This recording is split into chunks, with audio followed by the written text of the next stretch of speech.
अंतरिक्ष के विशाल विस्तार में, जहां रहस्य प्रचुर मात्रा में है और अज्ञात संकेत देते हैं, एक संगठन भारत के अंतरिक्ष अन्वेषण में सबसे आगे खड़ा है। जैसा कि हम जानते हैं कि इसरो कुछ ही दिनों में चंद्रयान-3 लॉन्च करने जा रहा है, जो चंद्रमा पर रोवर और लैंडर उतारने की कोशिश करेगा। परंतु आज के वीडियो में हम इसरो के भविष्य के मिशनों के बारे में बात करेंगे। व्योमोलॉजी के नए एपिसोड में आपका स्वागत है। आइए इसरो के भविष्य के मिशनों पर एक नजर डालें। अंतरिक्ष अन्वेषण में अपनी उल्लेखनीय उपलब्धियों के लिए मशहूर इसरो ने महत्वाकांक्षी मिशनों पर अपनी नजरें गड़ा दी हैं, जो वैश्विक अंतरिक्ष समुदाय में भारत की स्थिति को और ऊपर उठाएंगे। इसरो के एजेंडे में सबसे पहले आदित्य L1 मिशन है, जिसे निकट भविष्य में लॉन्च किया जाना है। भारत के पहले सौर मिशन आदित्य L1 का लक्ष्य अंतरिक्ष में एक सुविधाजनक बिंदु से सूर्य के कोरोना, सौर हवाओं और चुंबकीय क्षेत्रों का अध्ययन करना है, जिसे लैग्रेंजन बिंदु L1 कहा जाता है। आदित्य L1 मिशन सूर्य के व्यवहार में महत्वपूर्ण अंतर्दृष्टि प्रदान करेगा, जो अंतरिक्ष मौसम की घटनाओं और पृथ्वी पर उनके प्रभाव को समझने के लिए आवश्यक है। इससे हमें सौर तूफानों की भविष्यवाणी करने और हमारे उपग्रहों और पावर ग्रिडों की सुरक्षा करने की हमारी क्षमता में सुधार करने में मदद मिलेगी। इसरो की भविष्य की योजनाओं में एक और रोमांचक मिशन मार्स ऑर्बिटर मिशन 2 या मोम-2 है, जिसका उद्देश्य पहले मार्स ऑर्बिटर मिशन की सफलता को आगे बढ़ाना है।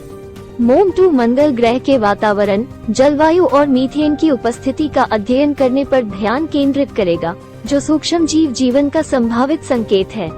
मिशन मंगल ग्रह की सतह पर एक रोवर उतारने का भी प्रयास करेगा, जिससे लाल ग्रह के बारे में हमारी समझ बढ़ेगी। इसरो ने निसार नामक एक महत्वाकांक्षी मिशन के साथ भविष्य पर अपनी नजरें गड़ा दी हैं। निसार इसरो और नासा के बीच संयुक्त सहयोग से बनने वाला एक पृथ्वी अवलोकन उपग्रह मिशन है, जिसे निकट भविष्य में लॉन्च किया जाएगा। इसका उद्देश्य हमारे ग्रह की गतिशील प्रक्रियाओं, जैसे पारिस्थितिकी तंत्र की गड़बड़ी, बर्फ की चादर का ढहना और प्राकृतिक खतरों में अभूतपूर्व अंतर्दृष्टि प्रदान करना है। एक बार कक्षा में पहुंचने के बाद निसार पृथ्वी की एक ध्रुव से दूसरे ध्रुव तक परिक्रमा करेगा और हर 12 दिन में वैश्विक कवरेज प्रदान करेगा। ये लगातार अवलोकन वैज्ञानिकों को अविश्वसनीय सटीकता के साथ पृथ्वी की सतह में सूक्ष्म परिवर्तनों की निगरानी और मापने में सहायता करेगा। निसार का एक प्रमुख उद्देश्य बर्फ की चादरों, ग्लेशियरों और समुद्री बर्फ सहित पृथ्वी के क्रायोस्फीयर की निगरानी करना है। इन क्षेत्रों को मिलीमीटर स्केल की परिशुद्धता के साथ देखकर हम उनकी गतिशीलता को बेहतर ढंग से समझ सकते हैं, जलवायु परिवर्तन के प्रभावों का आकलन कर सकते हैं और अपने पूर्वानुमान मॉडल में सुधार कर सकते हैं। क्रायोस्फीयर का अध्ययन करने के अलावा निसार आपदा प्रबंधन में महत्वपूर्ण भूमिका निभाएगा।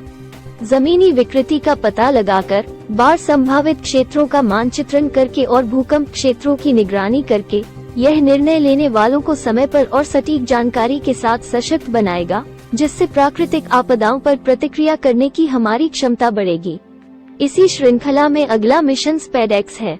स्पेडेक्स या स्पेस डॉकिंग एक्सपेरिमेंट एक जुड़वा अंतरिक्ष यान मिशन है, जिसे इसरो द्वारा मानव अंतरिक्ष उड़ान, इन स्पेस सैटेलाइट सर्विसिंग और अन्य निकटता संचालन में अनुप्रयोगों के दायरे के साथ कक्षीय मिलन, डॉकिंग, गठन उड़ान से संबंधित परिपक्व प्रौद्योगिकियों के लिए विकसित किया जा रहा है। स्पेडेक्स अभियान में 2 IMS श्रेणी के उपग्रह शामिल होंगे, एक चेजर और दूसरा टारगेट होगा और दोनों को सहयात्री या सहायक पेलोड के रूप में लॉन्च किया जाएगा। दोनों अंतरिक्ष यानों को थोड़ी भिन्न कक्षाओं में स्थापित किया जाएगा। इस मिशन का उद्देश्य है स्वायत्त मिलन और डॉकिंग का परीक्षण।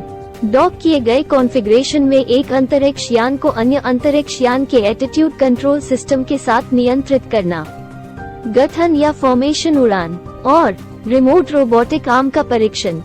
अंत में ब्रह्मांड में और भी आगे देखते हुए इसरो के पास एक्सोमार्स नामक एक भविष्य के मिशन की योजना है, जो मंगल से परे भारत का पहला अंतर्ग्रहीय अभियान होगा।